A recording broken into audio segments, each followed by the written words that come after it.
సకల ఆశీర్వాదాలకు కారణభూతుడు మన ప్రభువును రక్షకుడైన యేసుక్రీస్తు పరిశుద్ధ నామములో ఈ ఉదయకాల ధ్యానాంశాలు వినుచున్న మీ అందరికీ క్రీస్తు పేరిట శుభాలను తెలియజేస్తున్నాను.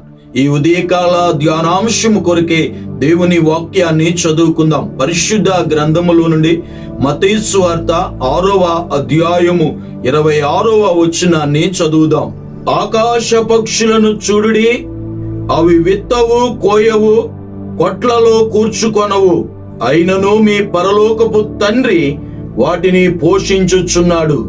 యేసుక్రీస్తు ప్రభులు వారు పర్వత శ్రేణిపై చేస్తున్నటువంటి ప్రబోధాల్లో ఒక అద్భుతమైన మాటను దేవుడు ఇక్కడ తెలియజేస్తున్నాడు.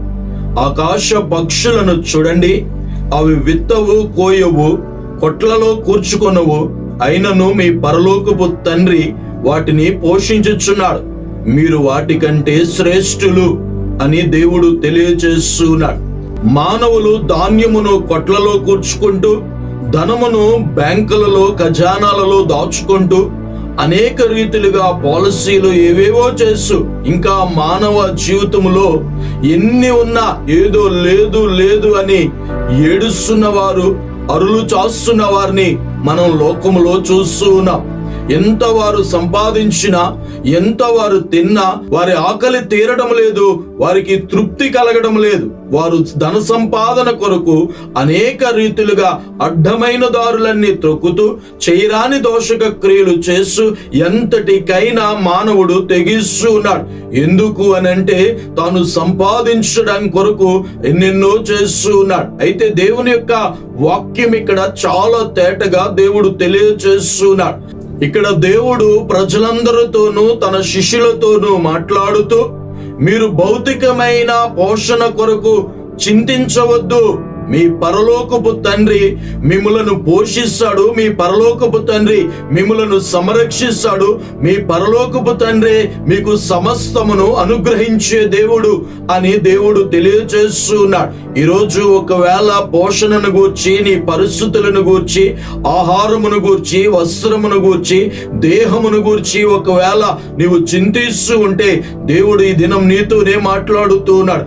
ఆహారము కంటే, వస్త్రము కంటే, నీ దేహము కంటే దేవుడే నిన్ను సంరక్షించి, దేవుడే నీ జీవితంలో గొప్ప పోషణను దేవుడు కలగజేస్తాడు.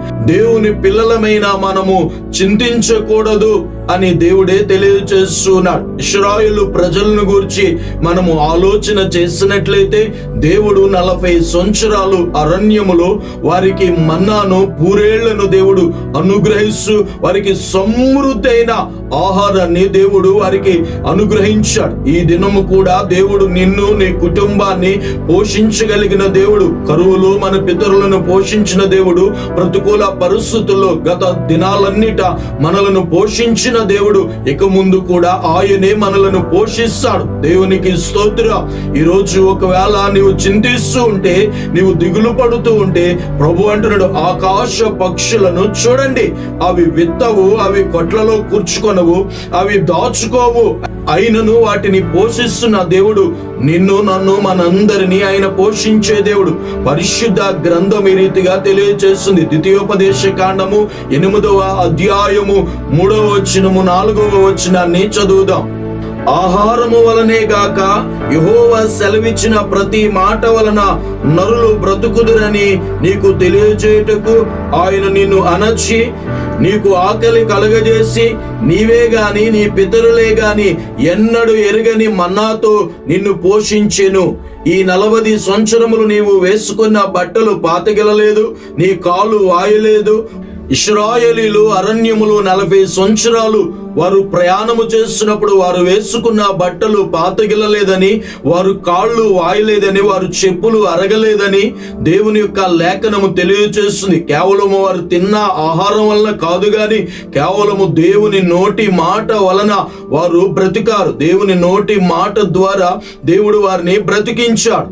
ఈ దినము దేవుని నోటి మాటను నువ్వు నమ్మగలిగితే ఆకాశ పక్షులను చూడండి అని ప్రభు తెలియచేస్తున్నట్లుగా దేవుని యందు నమ్మిక విశ్వాసం ఉంచితే దేవుడు నిన్ను పోషించగలిగిన దేవుడు, దేవుడు నిన్ను సంరక్షించగలిగిన దేవుడు, దేవుడు నీకు ఏది తక్కువ కాకున్నట్లు, ఏది కొదువ కాకున్నట్లు నీ కుటుంబాన్ని, నిన్ను, నీ బిడ్డలను, నీ సమస్త విషయాలలో దేవుడే సంరక్షకుడిగా ఉండి ఆయనే గొప్ప పోషణను మనకు అనుగ్రహించే దేవుడు. సహోదరి సహోదరుడా, నువ్వు వేటి కొరకు చింతిస్తున్నావో, దేని కొరకు దిగులు పడుతున్నావో, ఈ ఉదయకాల సమయంలో దేవుని యొక్క పోషణ దేవుడు నీకు అనుగ్రహించబోతూ ఉన్నాడు. గ్రంథములో మనము ఏలియాను గురించి ఆలోచన చేసినట్లయితే ఆ భయంకరమైన కరువులో దేవుడు ఏలియాని కెరూతు వాగు దగ్గరికి వెళ్ళి ఉండమని తెలియజేస్తాడు. ఏలియా అక్కడికి వెళ్ళున్నప్పుడు ఏలియాకి వేలకు కాకులు వచ్చి ఆహారమును పట్టుకొచ్చి ఏలియాను దేవుడు కాకులతో పోషించిన దేవుడు. ఈ దినాల్లో నిన్ను నన్ను కూడా ఆయన పోషించగలిగిన దేవుడు. మనము దేవుని మాటను నమ్మగలిగితే, దేవుని యందు విశ్వాసం ఉంచగలిగితే దేవుడు నిన్ను పోషించడానికి ఆయన శక్తి కలిగిన దేవుడు. ఏలియాను దేవుడు ఎలా పోషించాడంటే ఉదయమును అస్తమయమును రొట్టెను మాంసమును మరి కాకోలం పట్టుకెళ్ళి ఏలియాకి ఇచ్చినట్లుగా అలాంటి ప్రతికూలతలో శ్రేష్టమైన ఆహారము చేత ఏలియాను పోషించిన దేవుడు నిన్ను కూడా పోషిస్తాడు. అయితే నీవు చింతపడుకున్నట్లు, చింతించుకున్నట్లు నీవు దేవుని నీతిని, ఆయన రాజ్యాన్ని మనము వెతికితే దేవుడే మనల్ని పోషించగలిగిన శక్తి కలిగిన దేవుడు. దేని గూర్చి నువ్వు చింతపడుకున్నట్లు దేవుని యందు విశ్వాసం ఉంచండి. దేవుడు శిష్యులకు ప్రార్థన నేర్పించినట్లు మా అనుదిన ఆహారం మాకు దయచేయమని వారు ఎలాగైతే ప్రార్థించారో మనము కూడా దేవుని యందు ప్రార్థన చేస్తే, దేవుని యందు విశ్వాసం ఉంచితే దేవుడే మనల్ని పోషించే దేవుడు. కరువులోనైనా, విపత్తుల్లోనైనా, ప్రతికూల పరిస్థితుల్లో అయినా ఆయన పోషించగలిగిన శక్తి కలిగిన దేవుడు. ఎప్పుడైతే మనము దేవుని యందు నమ్మికుంచుతామో, దావీదంటుడు యెహోవా నా కాపరి, నాకు లేమి కలుగదు, ఆయన పచ్చిక గల చోట్ల నన్ను పరుండ చేయును, ఆయన సమృద్ధైన ఆహారాన్ని నాకు అనుగ్రహించే దేవుడని, ఆయనే నా సంరక్షకుడని, ఆయనే నా పోషకుడని, ఆయనే నన్ను కాపాడేవాడని దావీదు ప్రార్థించినట్లుగా మనందరము కూడా దేవుని యందు నమ్మిక ఉంచితే, దేవుని యందు విశ్వాసం ఉంచితే, పడుకున్నట్లుగా ఈ ప్రతికూల పరిస్థితుల్లో దేవుని సన్నిధానంలో మనము ప్రార్థన చేసే దేవుడు పరలోకము నుండి నీకు సహాయము చేయగలిగిన శక్తి కలిగిన దేవుడు. ఆయన నిన్ను పోషించగలిగిన దేవుడు. మరి నిరీక్షణ కలిగి దేవుని యందు విశ్వాసం ఉంచి, దేవుని యందు నమ్మిక ఉంచి ఎవరైతే ప్రార్థన చేస్తారో వారిని ఆయన పోషించగలిగిన శక్తి కలిగిన దేవుడు.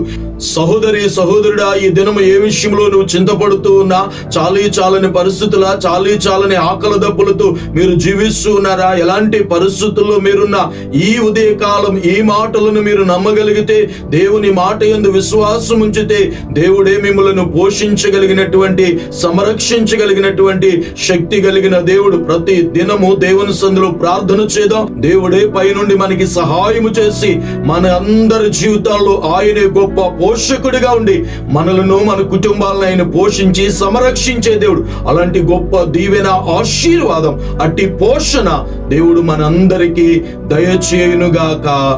ఆమేన్. ప్రార్థన చేసుకుందాం. ప్రార్థనలో ఏకీభవిందాం.